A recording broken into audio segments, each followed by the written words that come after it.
아멘. 오늘 주일 예배 나오신 성도님들 진심으로 환영하고 축복합니다.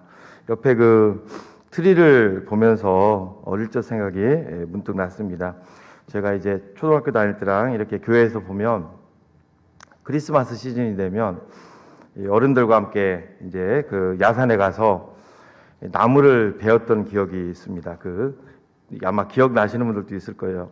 시골에서 이런 걸 사기가 그러니까 이만한 크기의 이제 나무를 몇 그루를 이제 트리 만들 나무를 이제 베는 거죠. 베서 이제 갖다가 이제 그걸로 트리를 만들던 기억이 선한데, 사실 그 산에 올라가서 그 트리로 쓸만한 그 나무를 찾는다는 것은 뭐 쉽지는 않습니다. 한참 다녀야 되고, 그리고 그 나무를 이제 여럿이 이제 메고 와서 한 그루도 아니고 이제 트리를 몇 군데 이제 장식에 놓는 거에 따라 나무 그루가 달라지는데 메고 와서 정성스럽게 트리를 만들었던 기억이 있습니다. 트리에 또 이렇게 트리를 해놓고 거기에 또 여러 가지를 이렇게 뭐 달아놓고 그랬는데, 저희 교회 트리를 보면서 눈에 띄게 빠진 게 하나 있더라고요. 1, 2부 때도 말씀을 드렸는데 1부 때는 잘 못 맞추셨어요. 2부 때는 맞추셨고, 눈에 딱 들어올 때 대표적인 빠진 게 여러분 뭘 것 같아요? 이 트리에서 별 빠진 것 같아요. 또요, 시골서 트리 만드신 분들은 이제 눈에 확 들어올 텐데 뭐가 빠진 것 같아요? 예, 솜이 빠졌습니다. 솜. 여러분 그 솜이 이제 그 뭐죠? 그 눈이죠, 눈. 근데 재밌었던 기억이 뭐냐면, 지금이야 뭐 워낙 좋지만 뭐 제가 또 번데기 앞에 주름 잡는다고 어르신들 앞에 이런 얘기면 그렇지만, 우리 어릴 때 그 이불이 카시미르라 그러나요? 뭉치는 거 솜이불.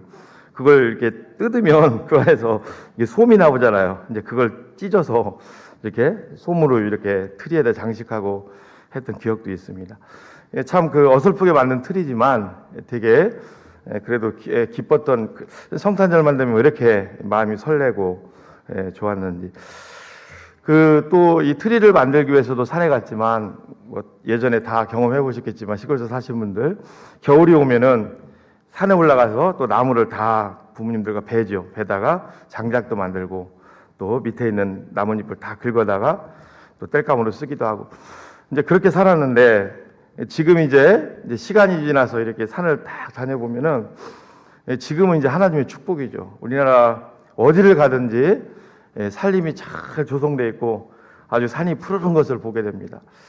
예전에 그렇게 나무를 이제 우리가 이제 배에다가 또 여러 가지 용도로 썼는데, 그랬음에도 지금 이렇게 산림이 푸르른 이유 중에 하나는 우리나라의 중요한 그 절기가 하나 있죠. 뭐 절기는 아니고 중요한 기념일이죠. 식목일이라는 그런 또 중요한 날짜가 있죠.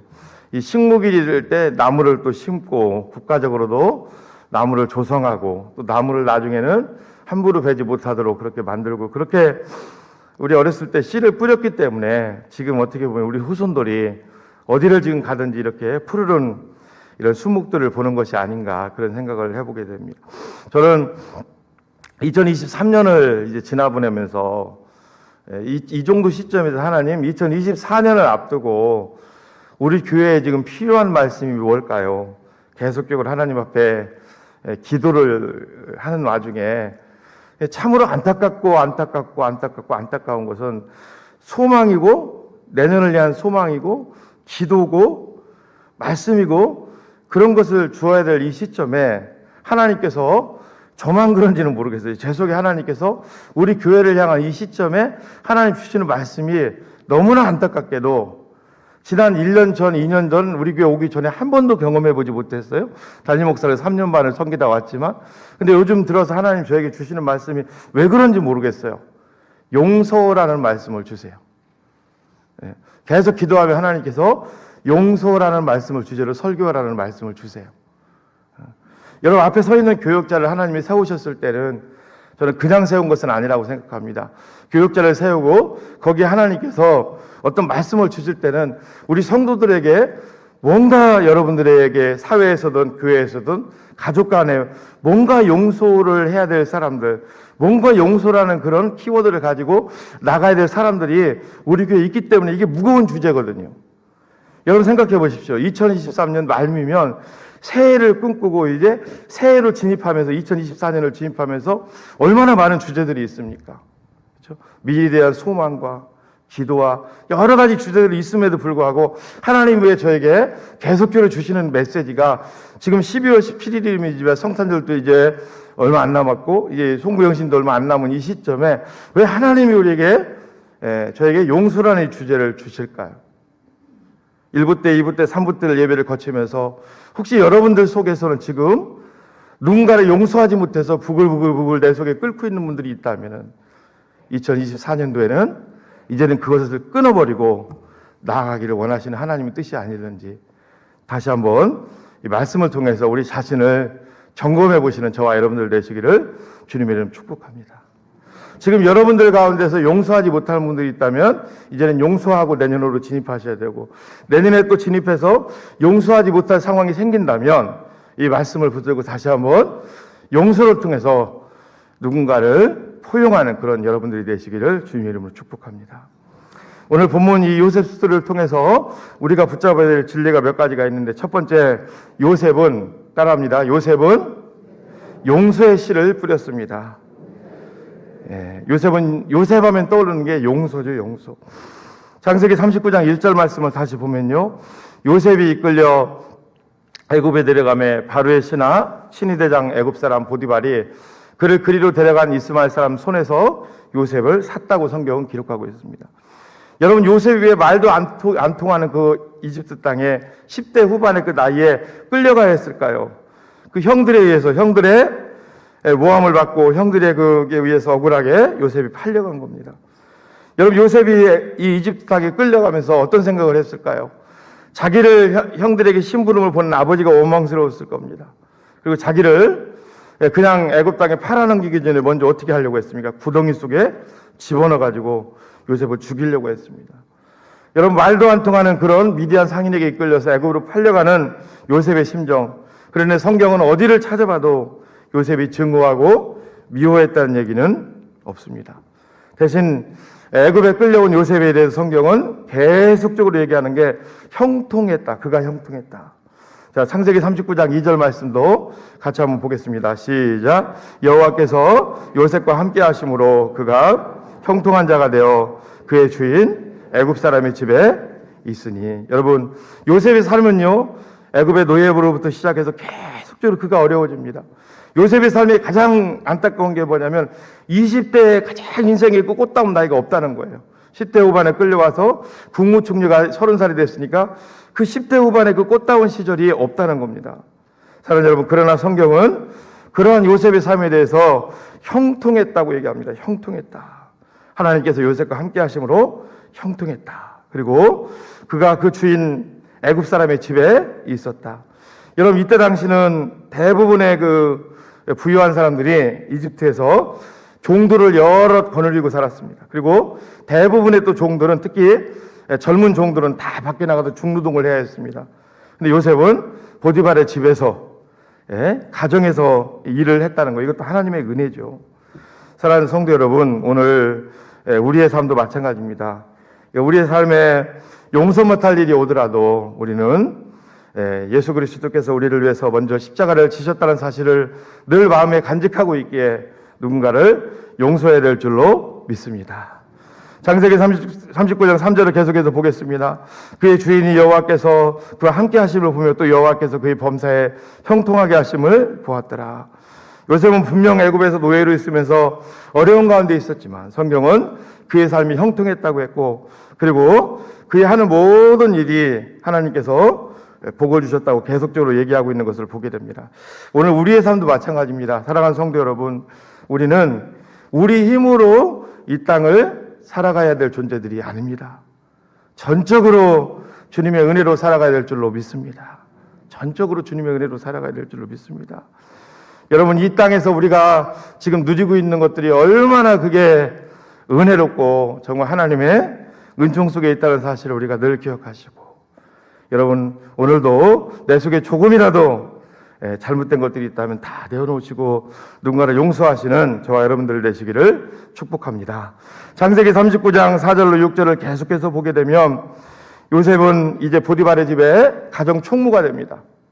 이것도 하나님의 섭리죠. 나중에 그가 국무총리가 됐을 때 이 가정총무로 있었던 일들이 나중에 경력이 되죠. 근데 요셉의 삶이 계속적으로 어떤 삶으로 바뀌냐. 이제 요셉은 보디발의 아내의 동침제의를 받고 거절하게 되고 억울하게 누명을 쉬고 이제 감옥에 또 갇히게 되죠. 또 감옥에서도 언제 풀려날지 모르는 그런 계속적인 어려움을 겪다가 나중에 술 맡은 관원장의 그 꿈을 해몽해 주죠. 그리고 술 맡은 관원장이 이제 풀려나면서 요셉을 자기가 구해주겠다고 했지만 그것도 깜깜무소식입니다.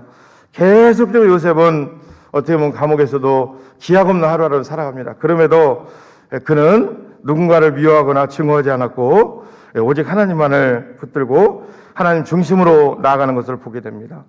사랑하는 성도 여러분, 저는 이 요셉의 모습을 보면서 우리 예수 그리스도를 떠올리게 됐고요. 여러분, 우리는 예수 그리스도로 말미암아 구원함을 하나님의 자녀들입니다. 그리고 이제는 누군가를 증오하고 미워하는 자로 우리가 부름받은 것이 아니라 모든 사람에게 화평케 하는 자로 우리를 하나님이 불러주셨다는 거예요. 여러분, 우리는 예수님으로 말미암아 우리 속에는 이제는 미움, 증오 이런 모든 것들은 다 버리고 이제는 거룩하게 된 자로서 누군가를 사랑하고 또 하나님을 사랑하는 그런 삶의 자세를 늘 가지고 가야 된다는 겁니다. 신명기 20장 10절 말씀을 같이 한번 읽어볼까요? 신명기 10장 10절 시작. 내가 어떤 성읍으로 나아가서 치료할 때는 그 성읍에 먼저 화평을 선언하라. 화평을 선언하라. 여러분, 어떤 성에 가서 전쟁을 할 때 제일 먼저 선언해야 되는 것은 화평이 아니죠. 전쟁이죠. 그런데 하나님은 화평을 먼저 선언하라고 합니다. 그만큼 하나님은 우리를 화평케 하는 자로 부르셨다는 거예요. 히브리서 12장 14절 말씀도 똑같습니다. 읽어봅니다. 시작. 모든 사람과 더불어 화평함과 거룩함을 따르라. 이것이 없이는 아무도 주를 보지 못하리라. 여러분, 우리가 주님을 본다, 예수님을 본다 할 때 제일 먼저 앞서야 되는 것은 당연하게 거룩함입니다. 그런데 히브리서 12장에도 보면은 이 화평함이 앞에 있는 것을 보게 됩니다. 여러분, 누군가를 미워하는 것은 하나님의 뜻이 아닙니다. 저는 우리 교회 부임함과 동시에 계속적으로 제가 기도했던 게 아니라 제발 하나님 우리 교회가 화평하게 해달라고 기도했습니다. 지금도 저는 모든 것은 참는데 성도들이 정말 누군가를 미워하고 누군가를 싫어하고 그것은 정말 그건 하나님의 뜻이 아닙니다. 여러분, 개인을 위해서도 정말 누군가를 미워하지 마십시오. 여러분, 우리는 누군가를 직장에서든 사회에서든 교회에서든 누군가를 미워하는 순간 내 기도가 막혀요. 은혜가 막힙니다. 그리고 하나님의 역사가 막힙니다. 여러분, 우리 삶은 꼭 기억하십시오. 나만 사는 것이 아니라 우리 가족들하고도 같이 다 묶여 있는 거예요. 여러분들이 후손이 잘 되기 위해서라도 절대로 이 시간 이후에 누군가를 미워하지 마십시오. 여러분, 누군가를 우리는 사랑하기에도 너무나 부족한 사람들인데 왜 우리가 누군가를 미워하고 살아갑니까? 야고보서 3장 18절 말씀도 같이 한번 읽어볼까요? 화평하게 하는 자들은 화평으로 심어 의의 열매를 거두느니라. 여러분, 성경을 잘 보시기 바랍니다. 하나님 앞에 형통했던 사람이 있어요. 요셉이죠. 그의 삶을 여러분들이 보시라고. 110살 되는 동안에 그의 삶이 흠이 없어요. 흠이. 누군가를 미워하지 않습니다. 하나님 앞에 정결합니다. 흠이 없어요. 다니엘의 삶을 보십시오. 왕이 바뀌고 나라가 바뀝니다. 그런데 그의 삶이 흠이 없어요. 누군가를 미워하지 않고 증오하지 않고 끝까지 하나님 중심으로 살아갑니다. 근데 여러분, 사울왕을 한번 보실래요? 계속적으로 누군가를 미워합니다. 다윗을 미워하죠. 나중에 사울왕이 마지막은 어떻게 끝나던가요? 빈 털터리가 되죠. 그냥 끝장나요. 자기 후대를 이을 자녀들까지도 다 한 번에 다 끝나버립니다. 여러분, 이것은요, 저 살자고 하는 것도 아니고, 저도 얘기 드리잖아요. 50년 이상 신앙생활을 해온 사람이라고. 제 믿음 생활을 하면서도 이게 한 게, 신앙생활을 특히 하면서 절대 누군가를 미워하지 마십시오. 그건 하나님이 주시는 마음이 아닙니다. 하나님 주시는 마음은 용서의 마음인 줄로 믿습니다. 마귀가 왜, 저는 가끔 이런 생각을 해봤어요. 왜 사탄이 용서를 못 받을까? 왜 하나님으로부터 마귀도 피조물이잖아요. 왜 용서를 못 받을까? 마귀에게는 회개가 없어요, 보니까. 계속 하는 거예요, 계속. 계속 하는 거예요. 여러분, 2023년도에 여러분들이 뭔가 하나님과의 관계에서 막혀서 하나님으로부터 천만을 받을 게 지금 100, 500밖에 받지 못했다면 2024년도에서는 이렇게 살 수는 없죠. 절대로 2023년처럼 살 수는 없는 거죠. 2024년도보다 우리 교회도 마찬가지고 여러분들 모든 삶도 마찬가지고 이 하나님과 사람 앞에 형통함을 누리시기를 주님의 이름으로 축복합니다. 그것을 가로막는 삶을 살면 안 된다는 거예요. 여러분, 예수님도 이 땅에 계실 때 계속적으로 용서하는 삶을 사셨어요. 얼마나 예수님을 힘들게 하는 자들이 많이 있었습니까? 마지막 예수님을 이제 잡아 십자가에 못 박기 위해서 체포하러 온 그 유다의 무리들을 향해서 예수님이 나아갈 때 그 베드로가 대제사장의 종의 그 귀를 떨어뜨렸잖아요. 칼로 잘랐잖아요. 그때 예수님이 뭐라고 말씀하십니까? 마태복음 26장 53절에서 예수님이 이렇게 말씀합니다. 시작. 너는 내 아버지께 구하여 지금 12군단 더 되는 천사를 보내시게 할 수 없는 줄 아느냐. 이게 무슨 뜻인 줄 아세요? 너는 지금 하나님께 내가 요청하여 여기 지금 나를 잡으러 온 사람들을 단번에 가루로도 만들 수 있는 능력이 내게 없는 줄 아느냐? 근데 참으신다는 거예요. 참으신다. 그리고 칼집을 다시 꽂으라는 거예요. 여러분, 예수님은 이 땅에 오셔서 많은 사역을 하시고 마지막 죽는 순간에 하나님, 내 십자가의 고통을 가감시켜달라고, 경감시켜달라고 기도하지 않으셨습니다. 누가복음 24장 34절을 보게 되면요, 예수님 마지막 이 땅을 떠나실 때 마지막 기도예요. 뭐라고 기도하십니까? 저 색깔 있는 거 읽어볼까요? 시작. 아버지 저들을 사하여 주옵소서. 자기들이 하는 것을 알지 못함이니. 마지막까지 예수님이 이 땅에 남겨놓으신 것은 용서입니다. 그래서 바울은요, 데살로니가전서 5장 14절에 모든 사람에 대하여 오래 참으라고 했습니다. 사랑하는 성도 여러분, 오늘 목회자인 저부터 시작해서 모든 성도들이, 저에게 있어서 우리 교회에 소원이 있습니다. 모든 성도들이 서로가 서로를 아끼고 주님 안에서 하나가 되는 거예요. 이건 여러분, 예수님이 나를 위해서 십자가를 못 박혀 죽어주셨고 예수님이 나의 삶을 붙들고 계시다면 우리가 용서하지 못할 게 뭐가 있겠습니까? 예수님이 십자가 보혈 앞에 혹시라도 여러분 남편과 아내와 남편, 가족들, 그리고 더 넘어서 직장에서 또 교회에서 누군가하고 척진 게 있으시다면 그건 여러분 하나님이 원하는 것이 아닙니다. 다 내려놓으시고 누군가를 용서하십시오. 여러분, 여기 서 있는 저는요, 누군가를 미워할 수가 없습니다. 왜 그럴까요? 저는 저에게 아킬레스건이 하나 있어요. 제 아이입니다. 큰아이입니다. 하나님이 손 하나 딱 하면은요, 어떻게 될지 몰라요. 늘 그래서 지뢰벽 같은 삶을 살아가요. 근데 그렇게 되기 전에, 여러분, 그렇게까지 되기 전에 정말 여러분들의 삶이 형통할 때 하나님 앞에 누군가를 용서하십시오. 저는 이런 경우도 많이 봤습니다. 부목사로 사역을 하면서. 이 암이 이제 3기, 4기, 이제 이 초기가 아니고 3기, 4기인데 이제 치료를 일단 받았어요. 1년이나 3년 살면서 늘 조마조마한 거예요. 제발 되면 안 되는데, 늘 제발 되면 안 되는데. 그분들의 삶을 보면 천사 같아요. 제가 지금도 잊을 수가 없습니다. 제가 천안에서 사역할 때 교도소 우리가 간수를 뭐라고 부르죠? 교도소 거기 간수하시는 일들 있잖아요. 죄수들 관리하는 교도관이라고 부르죠. 폐암이 이제 발견됐는데 이게 초기가 아니에요. 나중에 이제 그걸 그만두고 제가 중등부 애들 학교 앞 전도할 때 늘 다니면서 전도하고 같이 했다고. 왜 그러냐면 그 사모님입니다. 조마조마한 거예요. 이게 잘못될까봐. 근데 그들의 삶을 보면 천사 같아요. 근데 지금도 전화해 보면 멀쩡해요. 이제 멀쩡하시다고. 근데 그렇게까지 그 코너로 몰리기 전에 정말 우리가 털어버릴 거 다 털어버리시고 하나님 앞에 자유롭게 누군가를 용서하시고 하나님 기뻐하는 삶을 사시기를 주님의 이름으로 축복합니다. 왜 그런 데잖아요. 멀쩡할 때 잘하시라고 하나님 앞에. 나중에 어떤 문제가 있을 때 그 문제 때문에 우리가 하나님 앞에 늘 바로 살아간다면 그건 얼마나 힘듭니까? 하루하루가. 두 번째, 요셉이 또 뿌린 씨 같이 한번 읽어볼까요? 시작. 요셉은 정결함의 씨를 뿌렸습니다. 정결함의 씨를 뿌렸다는 거예요. 자, 우리 창세기 39장 7절로 8절 말씀도 같이 읽어봅니다. 시작. 그 후에 그의 주인의 아내가 요셉에게 눈짓하다가 동침하기를 청하니 요셉이 거절하며 자기 주인의 아내에게 이르되 내 주인이 집안의 모든 소유를 간섭하지 아니하고 내 손에 위탁하였다. 여러분, 하나님과 함께하는 요셉에게도 시험이 찾아오죠. 아마 요셉이 잘생겼던 모양입니다. 보디발의 아내가 계속 이렇게 흠모하다가 결국 계속 동침하자고 계속적으로 그 권위를 가지고 다가오는 거예요.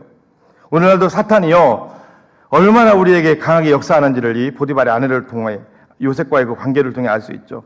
그러나 요셉은 넘어가지 않습니다.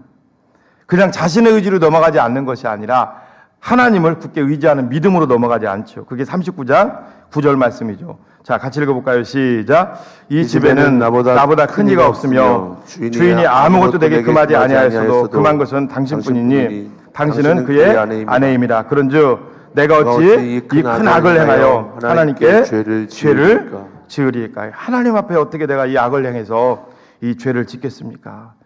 여러분, 요셉은 철저하게 하나님을 경외함으로 보디발의 아내의 유혹에 넘어가지 않는 것을 보게 됩니다.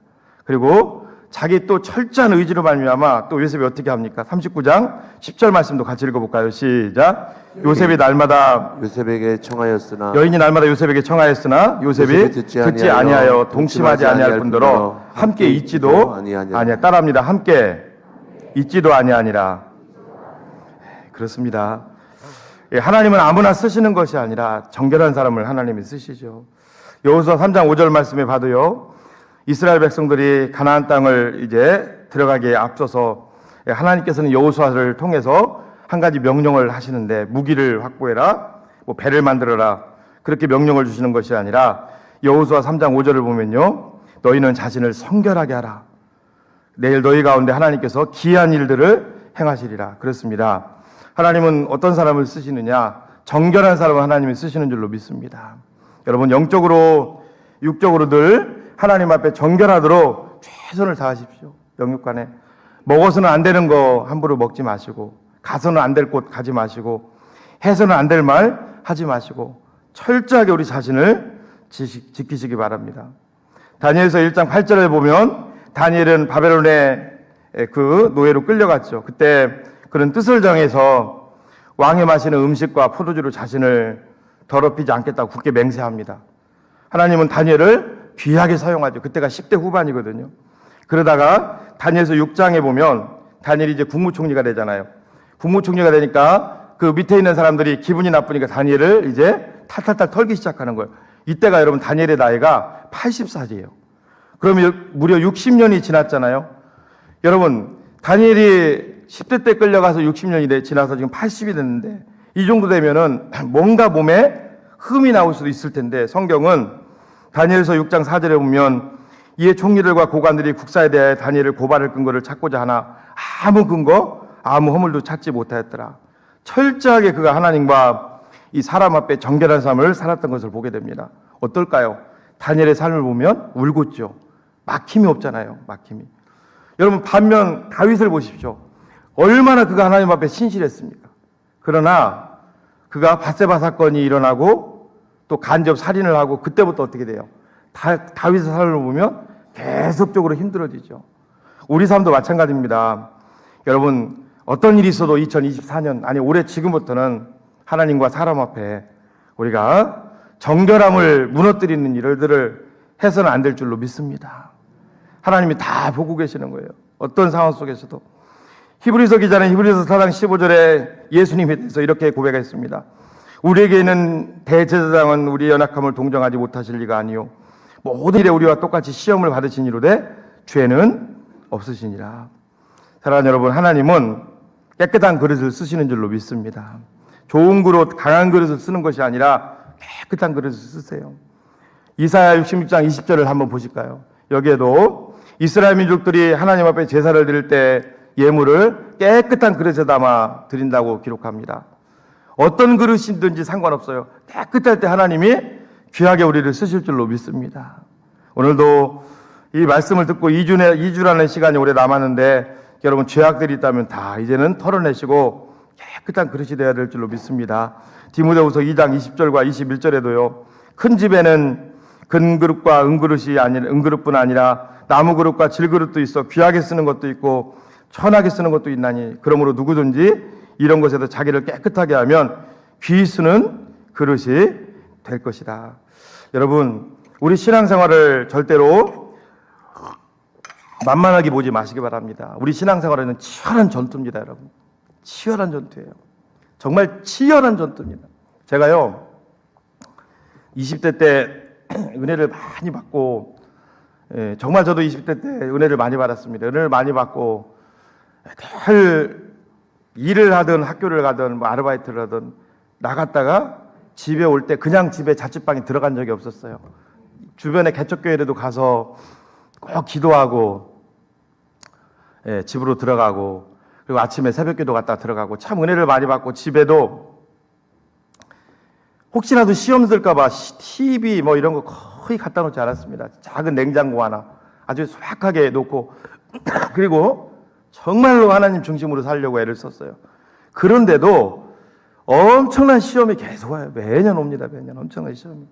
연초에 먹었던 그 우리의 마음들을 무너뜨리기 위해서 사단이 계속 공격하는 걸 보게 돼요. 여러분, 우리 삶도 마찬가지입니다. 끊임없는, 여러분, 우리가 볼 때는 그것들이 어떤 사람들 때문에 온 것이고, 사람들 때문에 어떤 그런 내 삶이 꼬였고, 뭐 아내 때문에, 남편 때문에, 교회에서 성도 때문에 그런 것 같지만 아닙니다, 여러분.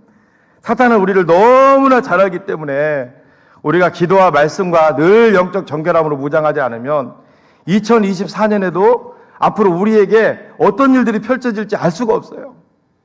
그래서 여러분, 정신을 바짝 차리시고 먼저 용서하시고 그 다음엔 정결함으로 무장하십시오.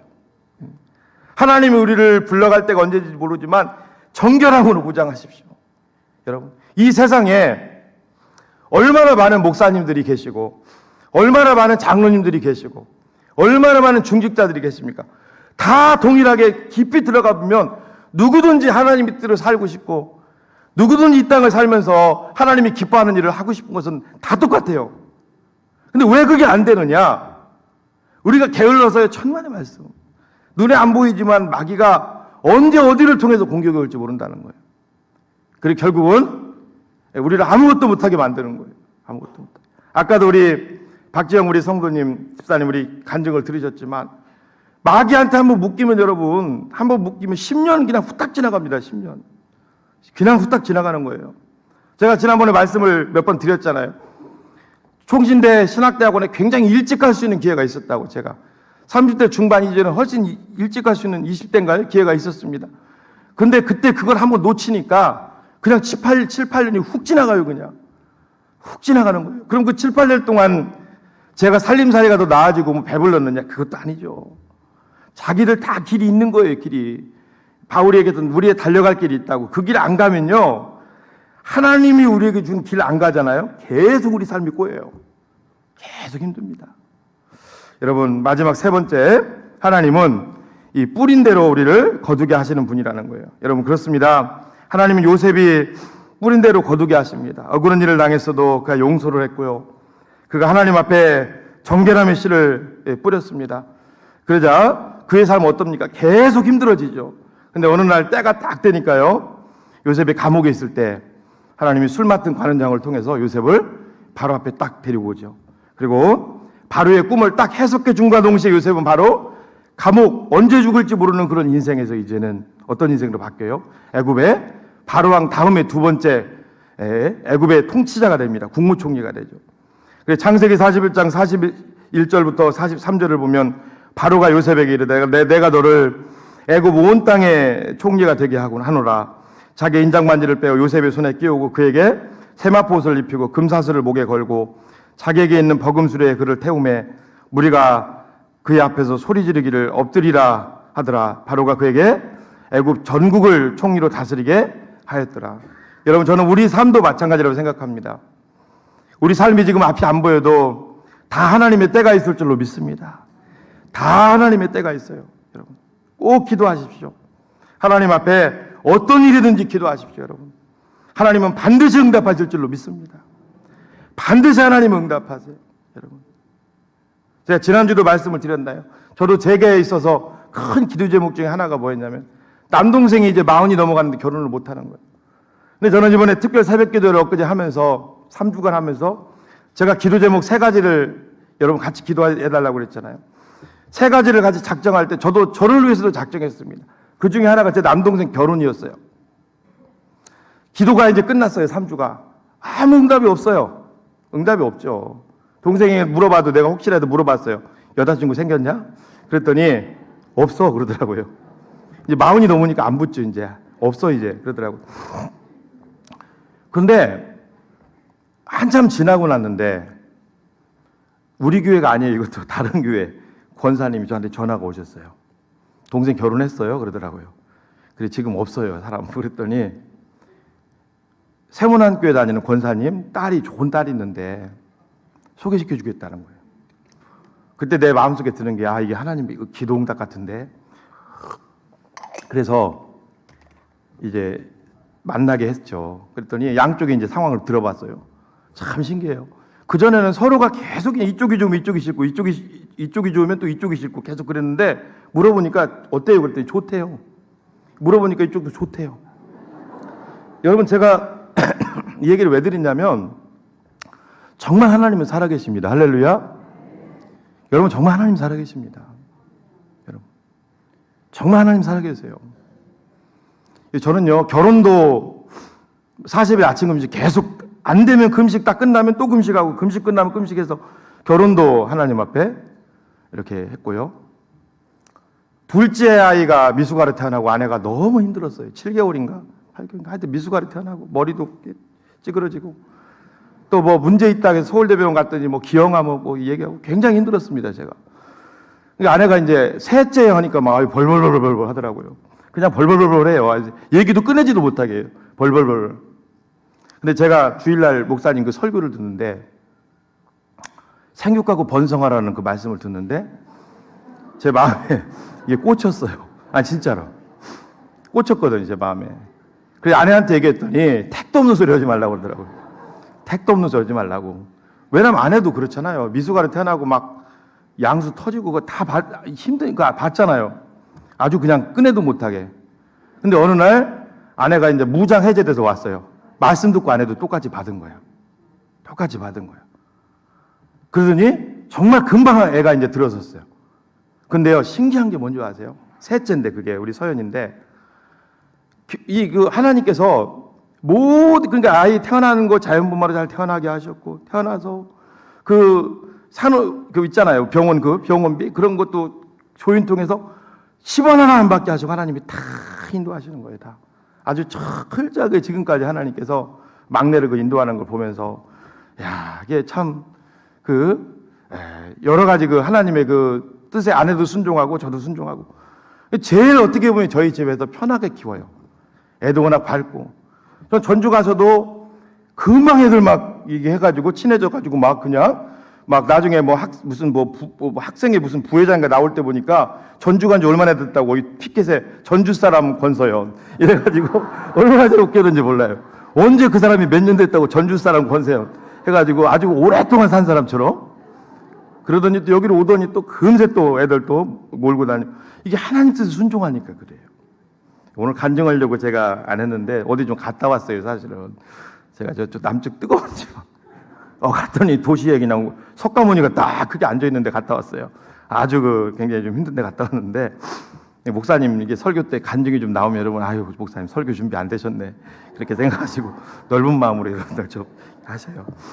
이게 또 이럴 때 또 간증도 해보고 그래요. 여러분 왜 제가 얘기를 드리냐면 교회를 정할 때도 그렇고 모든 거 할 때 이게 다 기도하고 하니까요 마음이 편해요. 할렐루야. 기도하십시오. 그리고 제가 용서하라는 마음은요 제가 용서하라는 마음 이유가 있어요. 아버지에게 상처를 진짜 많이 받았거든요. 아버지에게 상처를 받고 제가 진짜 내가 덩치가 커지면 우리 아버지 가만 안 둘 거야. 죄송합니다. 근데 제가요 덩치가 커졌어요. 너무 커졌어요. 중학교 때 중학교 때 여러분 제가 55명 중에 항상 54번, 55 지금 키예요. 지금 키. 중학교 때 체격도 덩치가 커졌다고. 이 덩치가 커지니까요. 이제 아버지도 저한테 함부로 못하는 거예요. 지금 우리 애들 중학교 때 보면 저보다 덩치가 안 커요. 덩치가 컸다고 제가. 덩치가. 키도 이제 그 후로 안 크더라고요. 중학교 때 키가 지금은 줄었죠. 나이가 먹으면서. 키가 지금 키면 그때 지금 중학생들 보면 안 되지만 저희 때는 제가 55명 중에 키 순으로 번호를 세우잖아요. 55번, 제가 54번 이랬다고 항상. 그게 컸는데 그때 이제 참 아버지에게 저도 제가 당했던 거 많이 갚아준다는 명목하에. 근데 어느 순간에 제가 예수님을 뜨겁게 만났잖아요. 만나고서 이제 아버지를 용서하고 정말 눈물 많이 흘렸습니다. 용서하고 하면서 그때 제 삶이 그 이정화는 정말 누군가를 용서하니까 다 눈웃고 내려지고 너무 내 삶이 평탄한 걸 하나님 인도하시는 걸 봤어요. 할렐루야. 우리도 마찬가지로 누군가를 꼭 용서하십시오. 요셉은 이제 애굽의 국무총리가 됐어요. 그 어려웠던 걸 하나님이 다 갚아주시는 거예요. 그리고 그때부터 요셉이 이제 한 일은 뭡니까? 요셉이 국무총리로 110살에 죽을 때까지 어떤 삶을 살았는지 성경에 자세하게 나와 있지는 않아요. 그런데요, 이런 한 구절만 봐도 우리는 요셉이 이렇게 살았구나 알 수 있죠. 나중에 가나안 땅에 애굽에 전 세계 흉년이 들었죠. 애굽도 마찬가지고. 그때 요셉의 형들이 이제 먹을 걸 구하러 내려오잖아요. 애굽으로. 내려왔을 때 성경은 이렇게 기록합니다. 창세기 45장 16절 잘 들어보십시오. 요셉의 형들이 왔다는 소문이 바로의 긍이 들리며 바로와 그의 신하들이 기뻐했다. 여러분, 요셉이 국무총리가 되고 엉망으로 살았더라면 바로와 그 신하들이 그걸 기뻐했을까요? 그렇지 않았겠죠. 그리고 45장 17절부터 19절을 보면 바로가 특별하게 명을 내리죠. 좋은 수레를 준비할 거니까 당장 가서 아버지와 가족들을 다 데리고 오라고. 내가 이 애굽의 좋은 땅을 내가 다 주어서 여기 살게 해주겠다고. 이게 여러분 그냥 아무에게나 할 수 있는 겁니까? 요셉이 그만큼 잘했다는 거죠. 여러분 그렇습니다. 요셉은 국무총리가 되고 나서요, 요셉이 제일 먼저 했던 게 뭔 줄 아세요? 이때 당시에는 제가 이것만 하고 마무리하려고 합니다. 성경이 없던 시절이잖아요. 그때는 하나님이 뭘로 역사했습니까? 꿈, 환상, 이적, 기적, 기사 이런 걸로 역사할 때잖아요. 성경이 없었죠. 그러니까 바로왕이 꿈꾸고 요셉이 해몽하잖아요. 그것도 결국 하나님께 말씀인 거예요. 바로가 꾼 꿈이 뭐예요? 앞으로 7년 풍년이 있을 거고 7년 풍년이 지나면 또 엄청난 또 지독한 7년 흉년이 있을 거다. 그 7년 풍년 동안에 먹을 것을 잘 우리가 모아놔야 된다. 그래서 7년 흉년을 이길 수 있다. 그거잖아요. 그게 하나님의 말씀이잖아요. 앞으로 일어날 일이니까.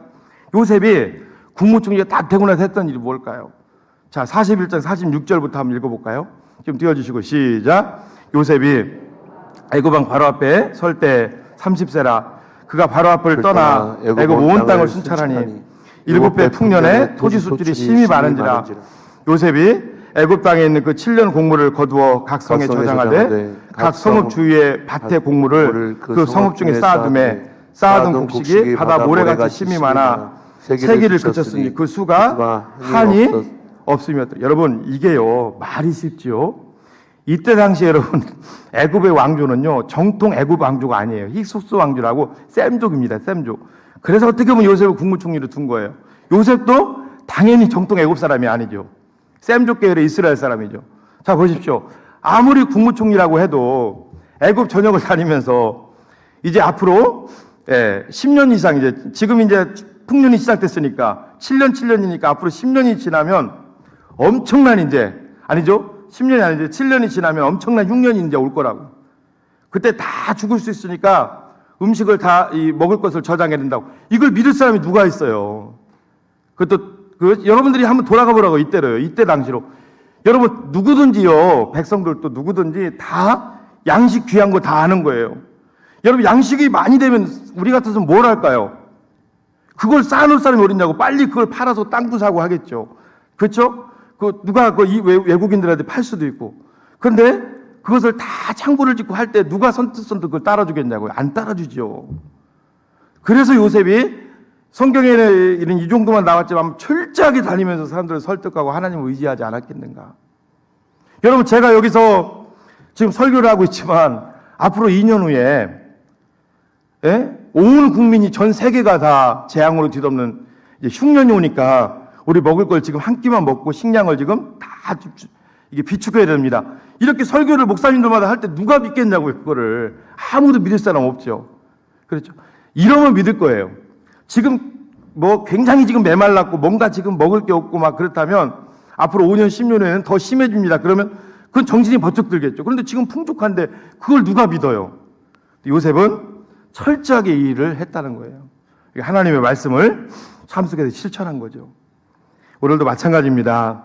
우리는 하나님 앞에 용서하시고 그리고 정결함으로 무장하시고 하나님 말씀 붙들고 나아갈 때 하나님 앞에 여러분들이 귀하게 내년에도 쓰임받을 줄로 믿습니다.